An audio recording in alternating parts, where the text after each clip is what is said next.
A boat was completely burned on the beaches of Los Almendros on the New Val Avenue in the early hours of the morning. The National Police in the department, through a press conference, gave a statement on the facts. Hello, Lisa. Good afternoon. Well, yes, effectively here in the New Val Avenue, the beaches of the New Val Avenue, a launch that was ubicated here, see completely incinerated during the early hours of the burning.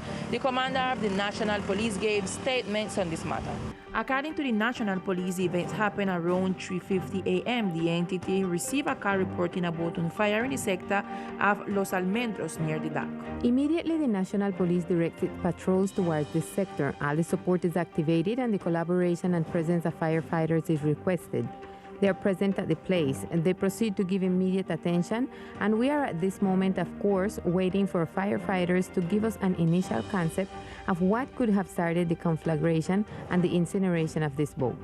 Up to the moment, Teleislas News don't have statement or declaration of the owner or don't know who is the owner of the launch that say completely incinerated. However, we have some statements of one person, one of the owner of one of the launch that was affected. Testa Shaw is an 84-year-old fisherman who fishes daily in his boat to make ends meet. He shared with Teleislas News that his boat was located right next to the boat that was totally burned, so it was affected. Now he's looking about cleaning the areas of his boat that were affected so it can be repainted. When any of the one we went up. Right against my own, right to Windan. Right to Windan on my own. The Marvin called me this before the man make me know. Yeah. Correct. Yeah, that is the launch. I got several years now. I got a launch more, 20 years.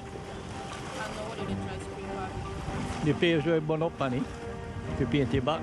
Police authorities are carrying out the respective investigation in order to find out who was behind the fire.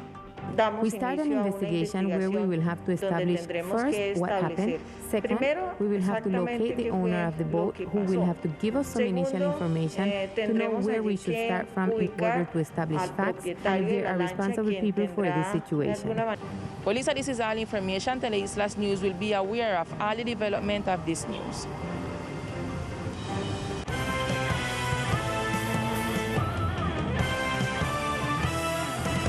Coronavirus deaths continue to rise in the archipelago, according to data provided by the health authorities.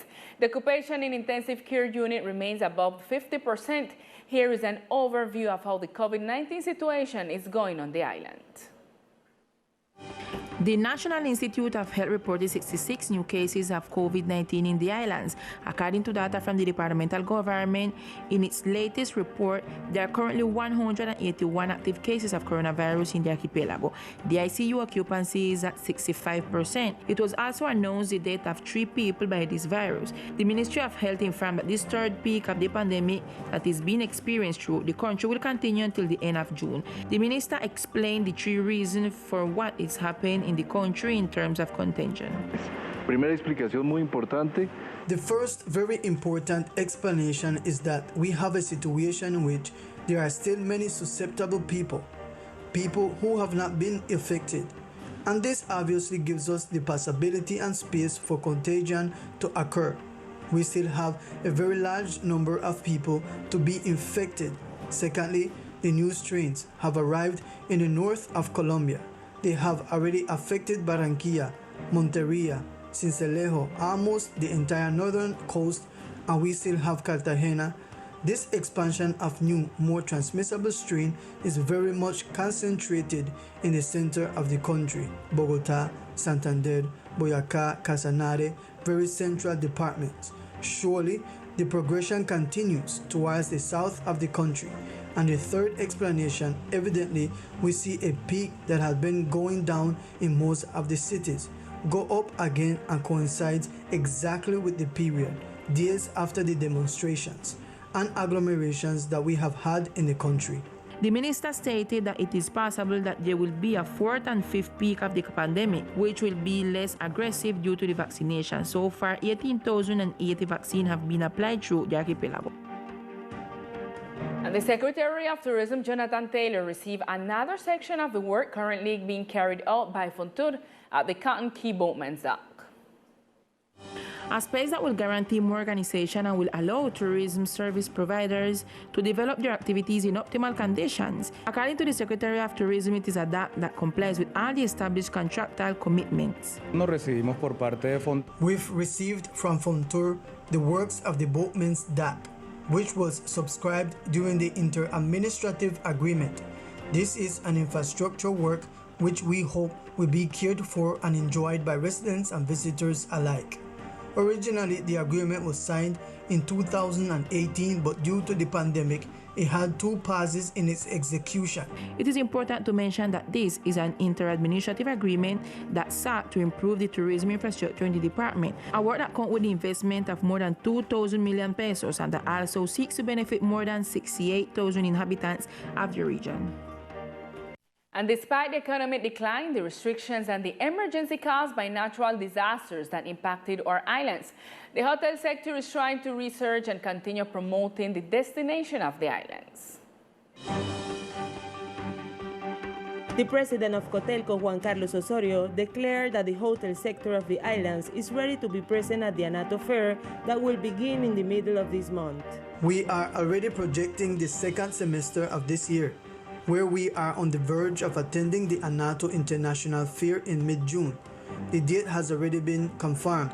It will be atypical with great restrictions in time and distance, but we will still be present as Cotelco Archipelago, San Andres, Old Providence, and Santa Catalina. Osorio also explained some of the strategies Cotelco is working on to position the destination. We continue working hand in hand with the city marketing, where the first thing we want to do is to position the destination, and each of the operators and hoteliers that will be there will be able to offer the specific product. The businessman indicated that Cotelco has continued to promote the destination virtually. We have been involved in all aspects of marketing in the commercial area with Pro Colombia. We have been in fairs and in permanent contact with our main distribution channels with the countries of the region. We hope that this showcase will be the opening of the normalization of what is going to be the economic touristic part for the destination of the archipelago. And in other news, during the special session of the Congress of the Republic, in which general report on the progress of the reconstruction of the municipality was presented, different members of the government attended the call to report on the progress of the process. Among those invited to present their report was Ms. Susana Correa, who is the manager for the reconstruction of the municipality and who knows that they have had an immediate response to the emergency and that they have adapted their efforts to the complaints of the community. Likewise, the director of the National Unit for Risk Management, Eduardo Jose Gonzalez, stated that more than 5,844 million pesos were allocated for the delivery of emergency humanitarian assistance kits for those affected by the hurricane, and that the entire population of the island was assisted with food packages, kitchen utensils, mattresses, hygiene kits, tarpaulins, blankets, sheets, hammocks, and tents to help the inhabitants. During the session, the representative of the Chamber of the Department, Jorge Mendez and Elizabeth J. Pang, had the opportunity to intervene and make known the major concerns of the islanders in the reconstruction of the municipality. Representative Mendez gave us a report of the session. Mi preocupación siempre se ha centrado. My concern will always be centered on the reconstruction of Old Providence, in the new houses, in the repair of the inns and hotels and of the San Andres Ring Road, since there are 98 critical points that were detected and that have to be intervened after the 2 hurricanes. The information that I have received is that there were only half of them. The president of Indeter finally presented the monthly schedule for the delivery of new homes, which is important to be able to strictly follow up on these goals on a daily basis so that they are met.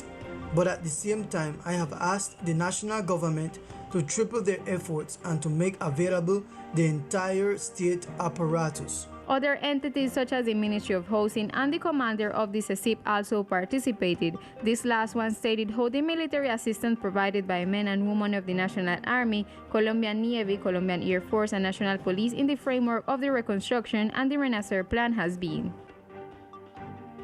And now here is a review of the entire closed season calendar for key species on our island. Just recently, the closed season for the green iguana has ended. Good evening, Lisa and all the TV viewers. I say hello from here from Coralina because we want to take advantage that from the 31st of May, the closing season of the guana was finished. So we come to here to talk to a biologist to tell us about all these closing season, about them special species that are in our department and the importance of them dates for our environment.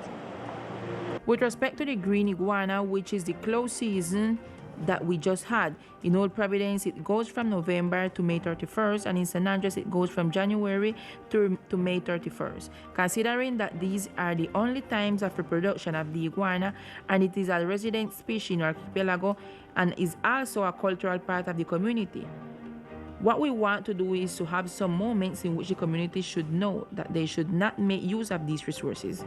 The biologists also tell us that there are some species that are permanently banned in the department.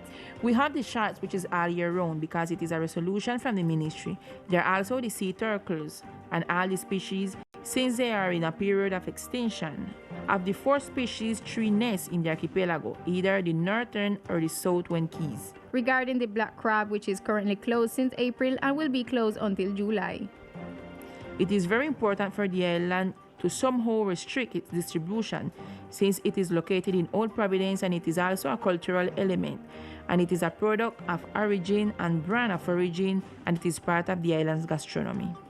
It is important to remember all the community that from the 1st of June, the closing season of the conch start, and also that we are in the closing season from the black crab. We will keep attentive to the development of this news and to know all the controls that are going to be in this special species of our department. This is all information from Coralina. Continue, Lisa, in studio.